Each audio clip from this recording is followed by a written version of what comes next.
Hi everyone, this is Nicholas, producer with Being Patient, and today we're going to be talking about the effects of head impacts and sports and the long-term neurological disorders that may follow after repetitive head traumas like dementia or CTE. So I'm really excited to have Judith Gates here today joining us. Judith Gates' husband, Bill, is a former soccer player for Middlesbrough Football Club in England, who's now living with dementia. And Judith is also the co-founder for the charity Head for Change, and we're focused on supporting and educating families and people affected by a neurodegenerative disease after their sporting career and in supporting research in the area. So thank you so much, Judith, for joining us today. It's an absolute pleasure to be with you, Nicholas, and to also be sharing thoughts and our story with your audience. So I wanted to start off with you. Can you share with us a little bit about Bill's career as a soccer player? Like, is this a sport that he started playing at a really young age and knew that this was something that he wanted to do professionally? Yeah. Certainly, we come from the northeast of England, and the northeast of England is a hotbed of football, what you call soccer in the United States. And so it was actually a priority for Bill when he was a schoolboy. It was a sense of self-esteem that he got from being a really good player. He was delighted to captain the England youth team at the age of 16 and to travel around Europe as captain of England youth team. And so it was an important part of his life. He was very, very pleased to be offered a professional contract at the age of 17. In fact, he was probably still among one of the youngest players to play for a league club before his 17th birthday.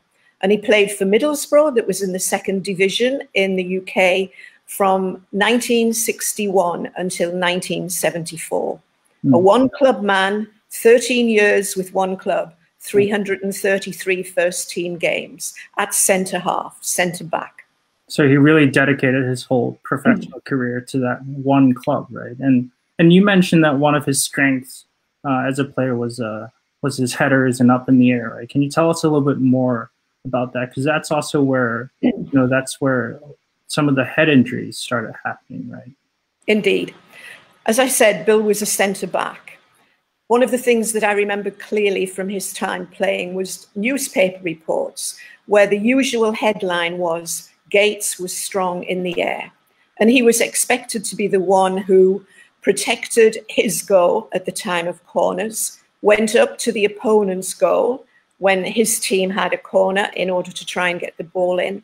And so he was known to be the one in the team that was the expert in heading. Obviously, then, if you have somebody who has a particular expertise, you utilize that, you optimize it. And that was actually to Bill's detriment because the Middlesbrough team trained every day. And he was expected in training to head up to 100 headers in training. Often saw stars, often needed smelling salts, regularly suffered from migraines as a result of all of this. But it actually went with the territory of professional football, professional soccer at that time. Mm-hmm. And at the time, like, did he ever receive formal diagnoses of concussions or any sort of brain injuries and receive like proper treatment for it then? No, he had no outright concussions. You know, we tend historically to have used the word concussion to mean knocked out. Bill never lost consciousness. His problems came from the repetitive head injuries, the ongoing blows to his head from repetitively heading the ball. And we would probably argue, particularly in training. He did report that to the club doctor. And the club doctor actually at that time was the England club doctor, so was very much to the forefront of medical knowledge about the game. But when Bill reported his migraines to the club doctor, he was told, this is just what happens. And in fact, the extent of the migraines, the debilitating effect of the migraines, were the reason why he retired at the age of 30. He could have gone on to play longer. His team was actually promoted to the first division, which was a big deal. and all of his kind of footballing instincts would say, let me not retire at this time. But he recognized that the migraines were so debilitating that for his future health, he needed to make a decision. But that was not based on medical advice at that time. Mm. And what did the doctor do, like, following the report? Like, you mentioned about the smelling salts. Like, is that meant to, like, help with his migraines? And what was that meant to do? Right. The doctor really did nothing, I have to say. The doctor said, this is just what happens. In terms of the smelling salts, there's a kind of joke in the United Kingdom about football that the trainers running on the field have two things. They have a magic sponge, this is historically, that was supposed to relieve everything from a knee injury to whatever else. And they also carried smelling salts. And the smelling salts were for use if people were dazed. They would sniff them, as the name says. It actually had, I'm trying to think what the chemical is within them, I can't remember, but it actually had an effect that it jolted you to alertness again.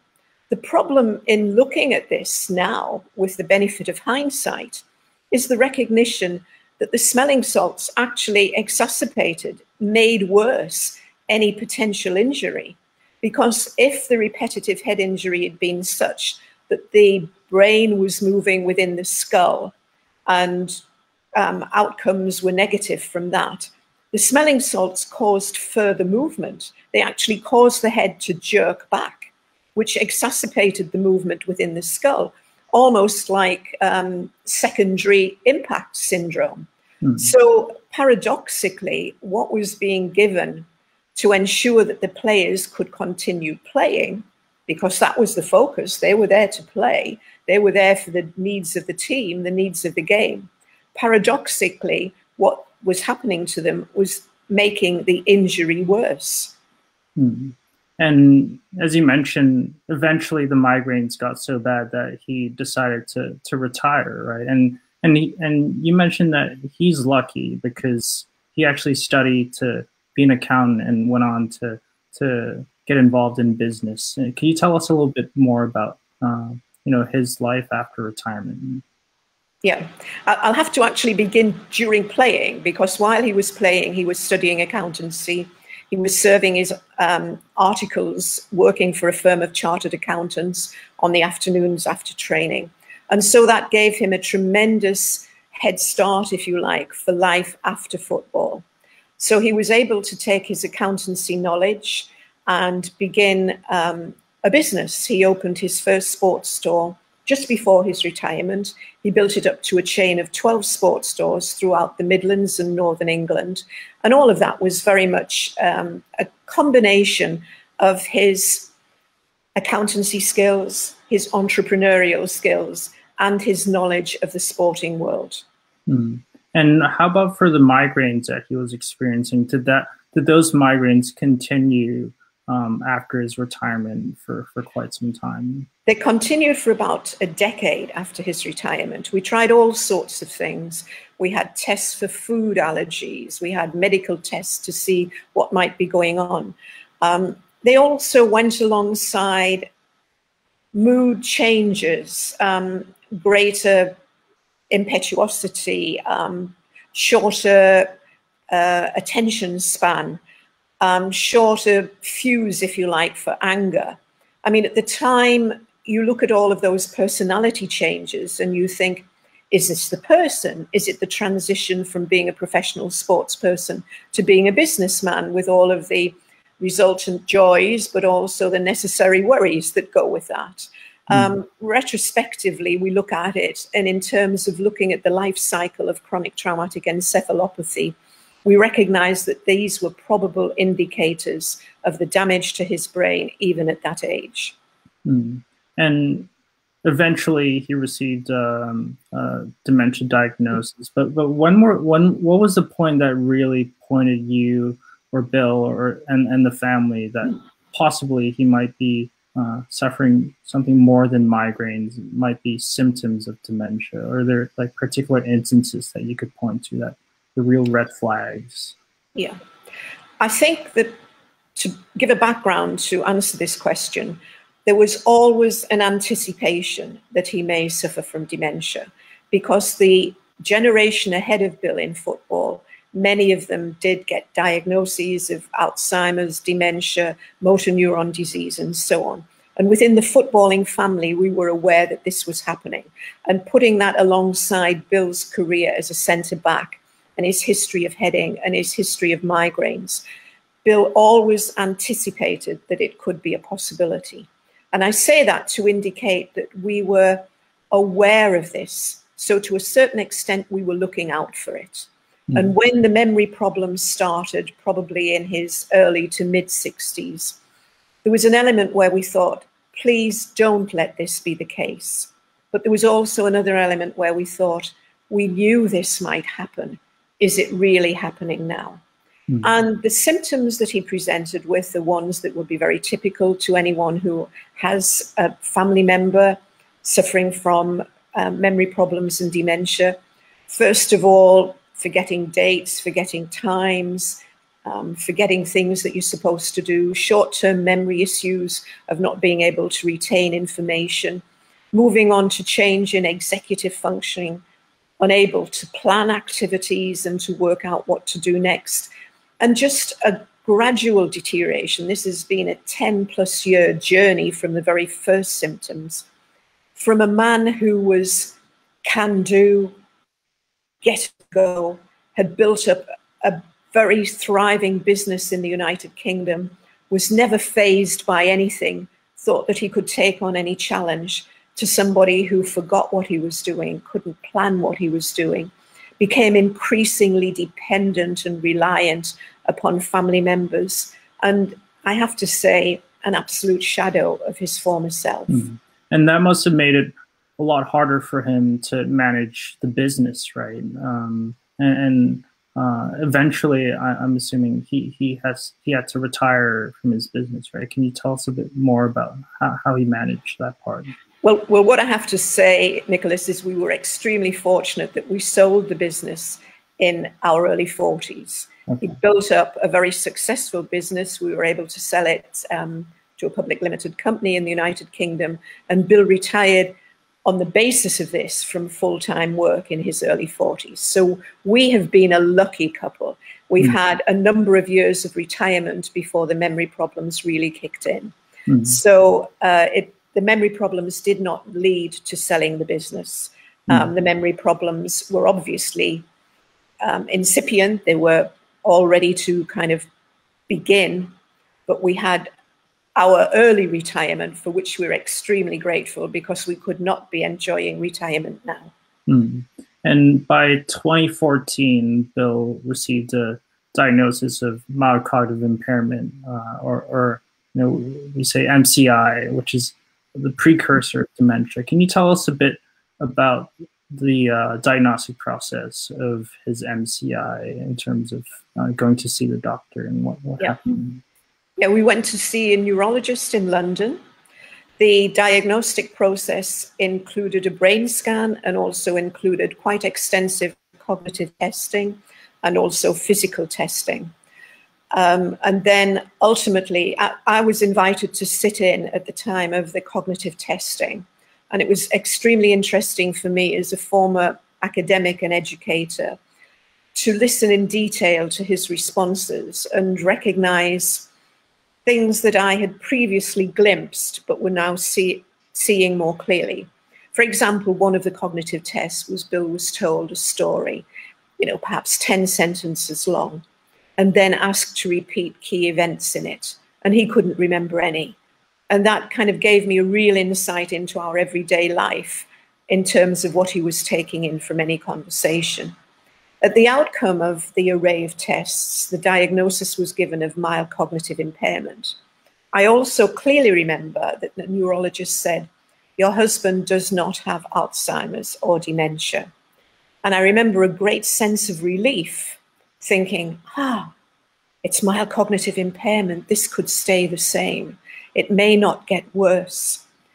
And I remember the sadness later that day when we went to find the car that he had parked and we couldn't find it because he couldn't remember where it was. And so that day is etched in my memory as a day in which I got further insights into his inabilities in thinking.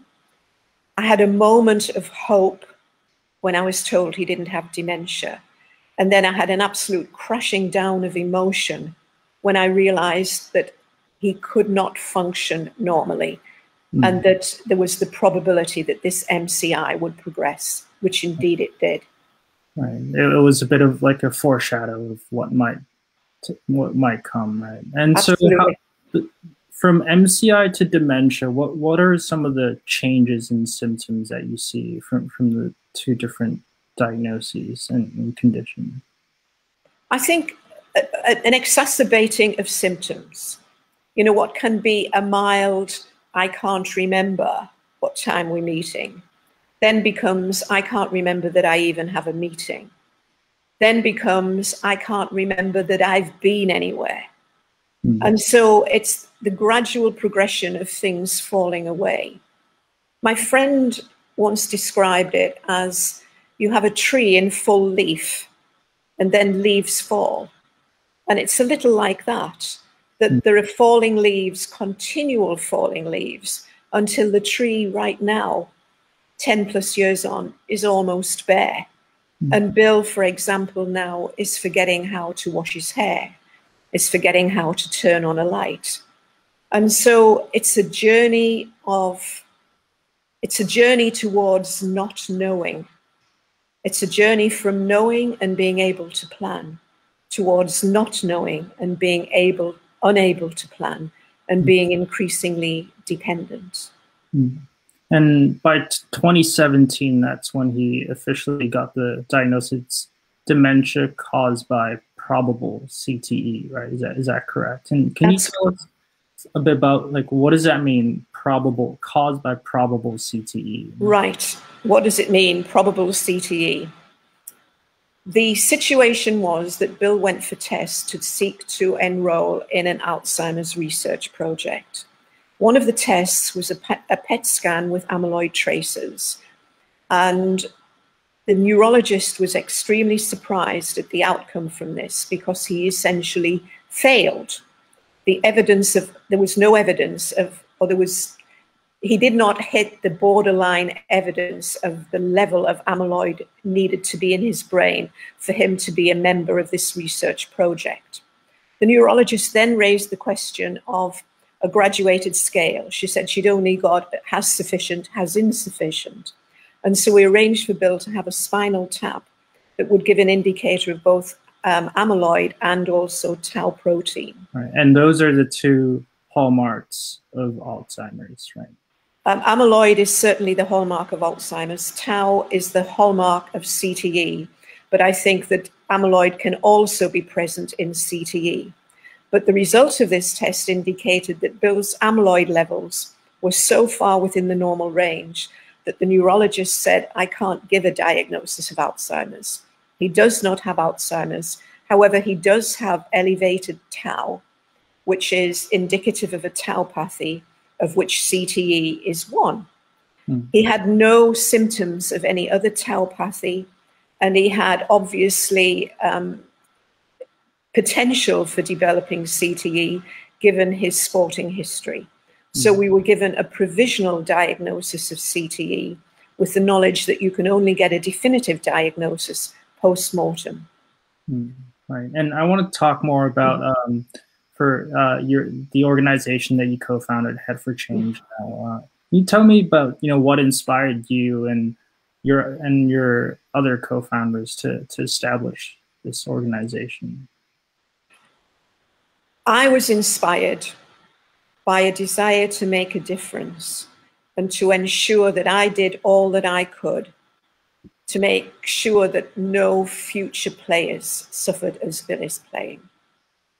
When Bill was first of all diagnosed, I made two promises to him. One, that I would help him optimize his life, and the second was that I would try to be part of the solution in order to make sure that this didn't happen going forward. And the second promise was premised on the fact that that would be his legacy. I was fortunate to meet with a couple of other people who have become co-founders of Head for Change, and they share my passion and commitment because they are family members also of people who are suffering from sports-related neurodegenerative disease. We feel each of us have a professional background. As I've said, I'm a former academic. I'm a university lecturer. One of our co-founders is a medic. She is a surgeon. Another of our co-founders is a very successful businesswoman, a company director. And we wanted to bring both our professional knowledge and our personal commitment because of our family's experiences to found an organization that took as its strapline, took as its purpose to be part of the solution. Mm-hmm. An organization that seeks to protect the players whilst also protecting the game and kind of thereby protecting the future of both. Mm-hmm. And I want to ask you about one of the co-founders for Head for Change, Alex Popham, because I started playing rugby since middle school, played through college, and I know that Alex Popham, he has 33 caps for the Wales national team, and now lives with early onset Alzheimer's. Can you tell me a little bit more about his story and as a rugby player? I'll preface it by saying he's a wonderful guy, and I'm absolutely delighted that our paths crossed and that I met with him and his wife. His story, and I know this from talking with them as a family, I've talked with their kids and talked with both of them in depth. His story began with a recognition of changes in both his personality and his capacity to function as an individual. He was showing signs of a shorter temper, normally being a placid guy. He was showing signs of short-term memory problems. He put something on the stove and forgot that it was there. But a defining moment came for them as a family when Alex was out on a bike ride on roads he knew very well in Wales, which is where they live. And all of a sudden, he didn't know where he was. He couldn't remember how to get home. And so he managed to retrace his steps. He couldn't remember the next bit of the journey, but he managed to retrace his steps. And when he got home, he talked with his wife, Mel, and said, I was really scared. I didn't know what was happening to me. Mel has shared with me that she thought maybe he had a brain tumor, but she persuaded him to go to see the doctor.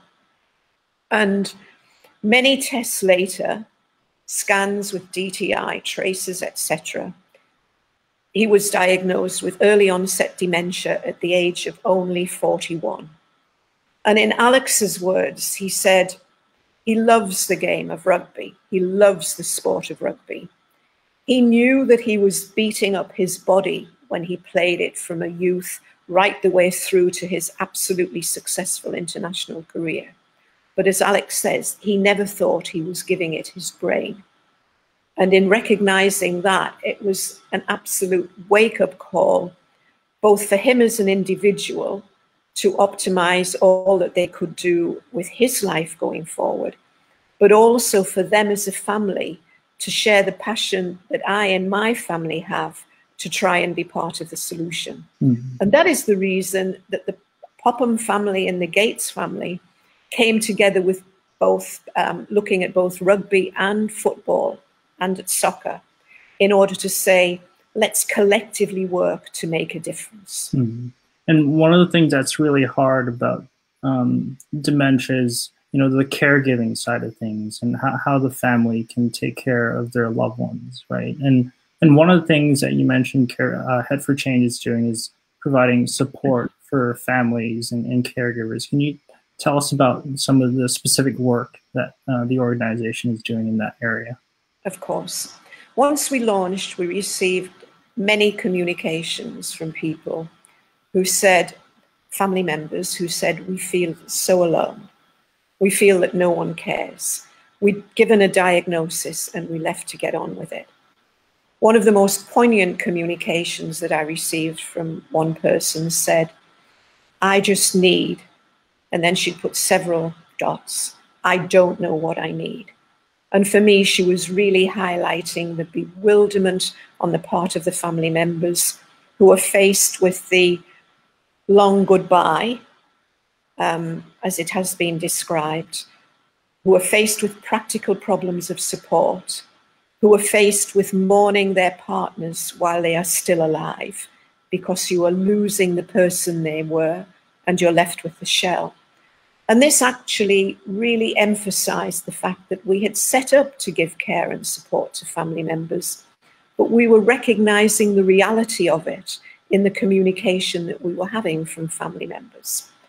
So just next week, we are beginning our very first Extra Time to Talk virtual support group. We are planning that to be a safe space for people who join us, a confidential space for people who join us, where they can share thoughts and feelings that they may be reluctant to share with friends because they're trying to put on a brave face, may be reluctant to share with other family members because they're trying to protect sons and daughters, but where they can share in an empathetic and cathartic way what they are really facing. Our intention is very much to encourage people to give each other peer support, but we also have plans to bring in any experts that are necessary. If people identify a situation where they say, I'd like to know more about how to deal with somebody who is bewildered and confused, then we will bring in somebody who can talk about behavior when you're working with someone with dementia. So it will be a combination of a safe space, of care, of support, and of education. And to go alongside that, we are launching our Head for Change kit bag, which is a collection of resources, links to organizations you may need to be involved with, pieces of information about what's sensible to do on a legal front, a financial front, and so on. So emotional support, the emotional support from our groups and from our one-on-one family friends will be matched with practical advice on things that need to be done. And we are hoping by doing that, that we remove the feeling of, I am so alone.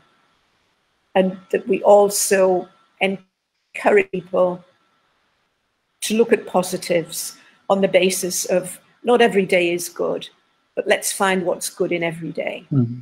And one thing that you said you and your family are trying really hard in terms of caring for your husband, Bill, is making him feel that he's still valued and that he could still contribute. Can you tell me, like, how on a day-to-day basis, how are you doing your best to help Bill in achieving that?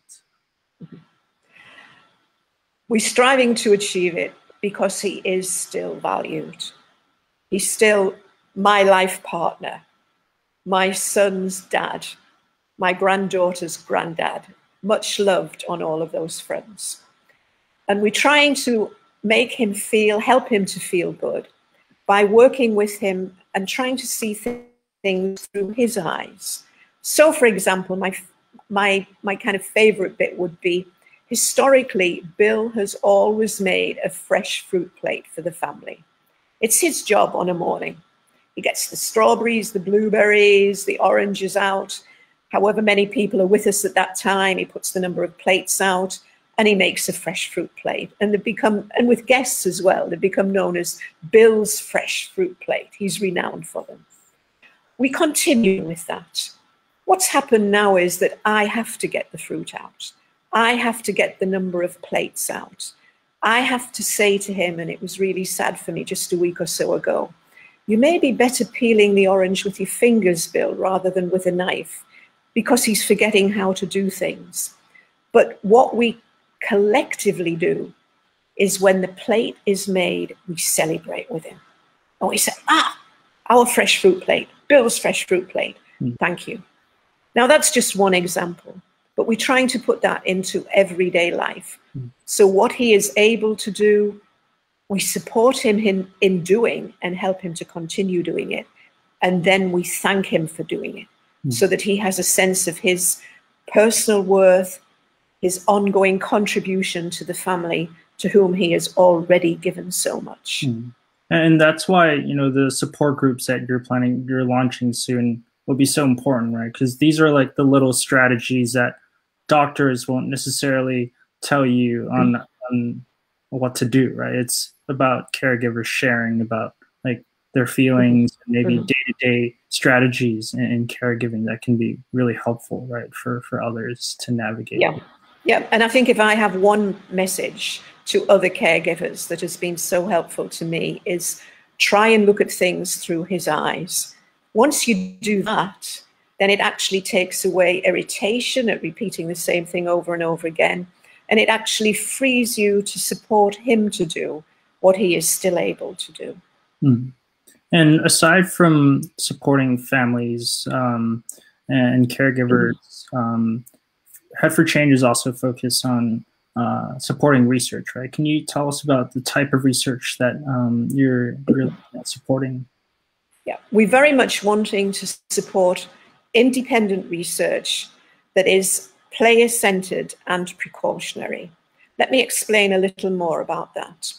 One of the things that we've discovered in doing our research on research, and bear in mind my academic background and my fellow trustee who is a surgeon, one of the things that we discovered is that many of the research groups, several of the research groups, were funded by sporting governing bodies. And many of the outcomes of their research took as a starting point the necessity for seeking to establish absolute causation between sports-related head injuries, concussions, subconcussions, repetitive head injuries, and subsequent neurodegenerative disease. When we talk about being player-centered and precautionary, we recognize that absolute causation is impossible other than in a laboratory setting, and that in actual fact, what research needs to demonstrate and is demonstrating are strong associative links, so that the kind of balance of probabilities, the burden of proof, would indicate connections, even if they cannot be established absolutely. So the research that we are promoting is independent in that it is not involved with sporting governing bodies. It is based on the premise of first do no harm, a sound medical basic premise, so that if there is indications of strong associative links, then you should take precautionary measures. We're also interestingly looking at confounders. One of the things that has come through fairly regularly in existing research, and from an academic perspective, this could go on ad nauseum. You get results that indicate a strong associative link, and then researchers say, yes, but we haven't factored in genetic predisposition, or we haven't factored in alcohol, we haven't factored in drug abuse.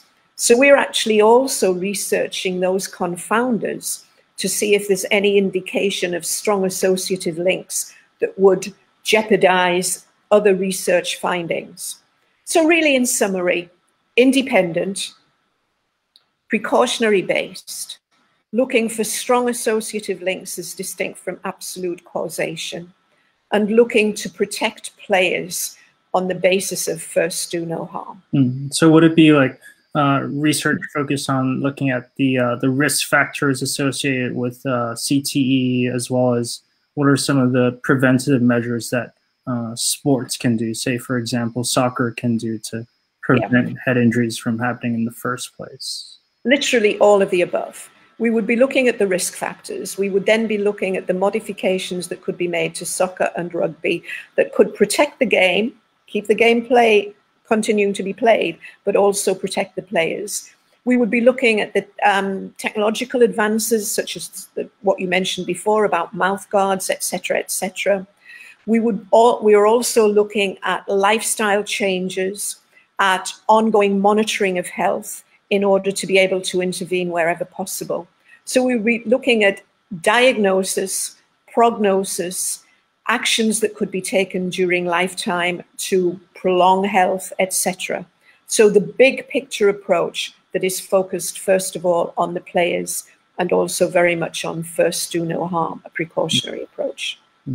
And speaking of the sporting authorities, do you think sports, just in general, sports authorities, are they doing enough to prevent concussions, or is there growing recognition of how, the really neurological consequences of head injuries in sports? I think that there's been reluctance to accept the strong associative links, and that is very sad. However, at Head for Change, as I've said earlier, we want to be part of the solution. So we're definitely not around blaming. We are about learning from the past. And I'm delighted to say that that's strong evidence, certainly in the UK, that the sporting governing bodies, I talk about the PFA, the FA, are taking this more seriously. And what they are doing is reducing heading in under 12s, removing heading in under 12s, reducing heading in training, improving concussion on the sidelines, concussion treatment on the sidelines, taking account of all of these factors, seeking to educate players about all of those. Looking backwards, I can say I am so sad this wasn't recognized earlier.